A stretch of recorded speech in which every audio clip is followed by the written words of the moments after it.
साधना करने का अर्थ है कि मन को एकाग्र करना। या आप मंत्र जाप के द्वारा भी कर सकते हैं या किसी भी देव की प्रतिमा का चिन्ह भी आप अपने मस्तिष्क में बनाकर उसका भी ध्यान कर सकते हैं। कुछ लोग अक्सर ये बातें करते हैं कि बहुत समय से वो मंत्र जाप कर रहे हैं, ध्यान नहीं लगता, ना मंत्र जाप करने से उन्हें कुछ अच्छा प्रतीत ही होता है। सबसे बड़ी बात यह है कि जब आप साधना की शुरुआत करते हैं, प्रारंभ करते हैं, तो बहुत लंबा समय लग जाता है वह साधना फलीभूत होने पे। लेकिन आपको पता नहीं चलेगा जब आप अष्टांग योग के साथ इसको प्रारंभ करते हैं तो धीरे धीरे आपके शरीर से, आपके मन से विकार दूर होने लगते हैं। धीरे धीरे आपके जो पूर्व जन्म के कर्म हैं, जो पाप कर्म हैं, वह सभी धीरे धीरे कटने लगते हैं। सबसे पहले आपके जो पूर्व जन्म के जो कर्म हैं और वह भी जो पाप कर्म हैं वो कटने शुरू होंगे। इसलिए जब आप साधना करेंगे तो आपको बहुत समय तक ऐसा लगेगा कि जैसे मैं मंत्र जाप कर रहा हूँ, मैं साधना तो कर रहा हूँ, लेकिन मुझे उसका फल प्राप्त नहीं हो रहा।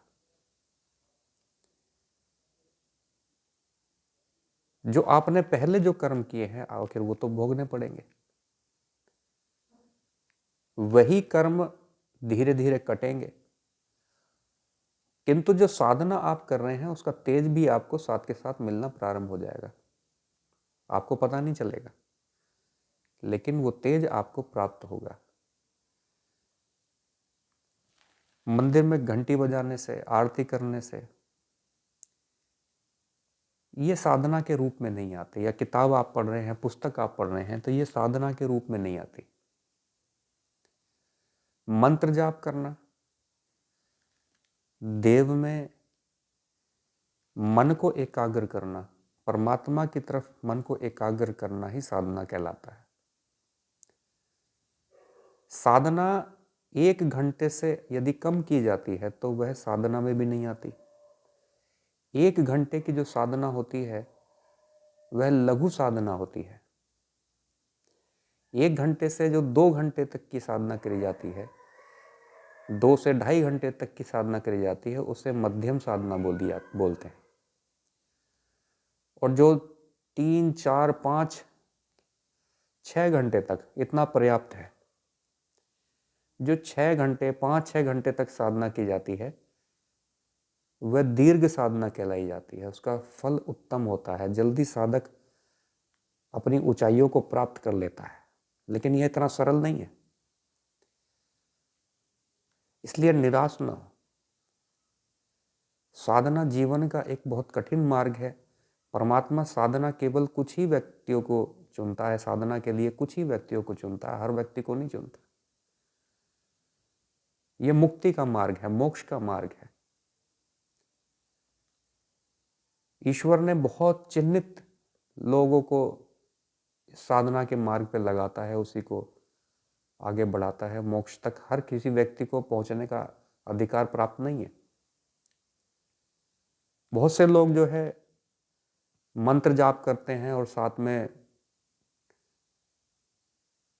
सारे काम करते रहते हैं, शराब भी पीते हैं, सिगरेट भी पीते हैं, मीट मांस का सेवन भी करते हैं और कहते हैं कि भाई भगवान का तो नाम हम ले रहे हैं।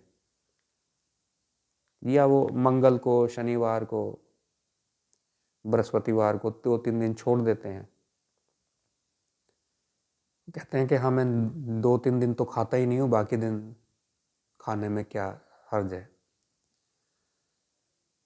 तो बाकी दिन भी भगवान ईश्वर कहीं सोया नहीं है। हम कहीं ना कहीं ईश्वर को मूर्ख बनाने का जो काम करते हैं, ईश्वर मूर्ख नहीं बन रहा, मूर्ख बन रहे हैं हम स्वयं। और साधना के नाम पे जो हम ढोंग करने लगते हैं उससे हमें बचना चाहिए, क्योंकि कहीं ना कहीं हम साधना को भी बदनाम करते हैं। कहते हैं कि मैं इतने दिनों से ईश्वर का नाम ले रहा हूं, मुझे तो कुछ लाभ नहीं मिला। हम धन से ही लाभ को जोड़कर चलते हैं। अगर धन की प्राप्ति हो जाती है तो हम समझते हैं कि हमारी पूजा सफल हो गई। धन की प्राप्ति नहीं हुई तो हम भगवान को भी गाली देने लगते हैं। पूजा पाठ को भी, साधना को भी गाली देने लगते हैं। ये जो साधना शब्द है इसको इतना छोटा सा बना दिया कि थोड़ी देर बैठने को ही हम बोलने लगते हैं साधना कर रहे हैं, साधना कर रहे हैं। मन को एकाग्र करना, मन को स्थिर करना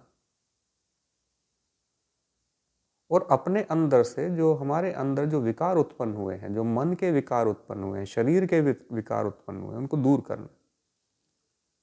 जैसे जैसे साधना की ओर आप अग्रसर होंगे, धीरे धीरे जैसे जैसे आप परमात्मा की तरफ बढ़ेंगे, परमात्मा की शक्ति आपके अंदर प्रवेश करने लगेगी। आपको खुद भी अनुभूति इस चीज की होने लगेगी।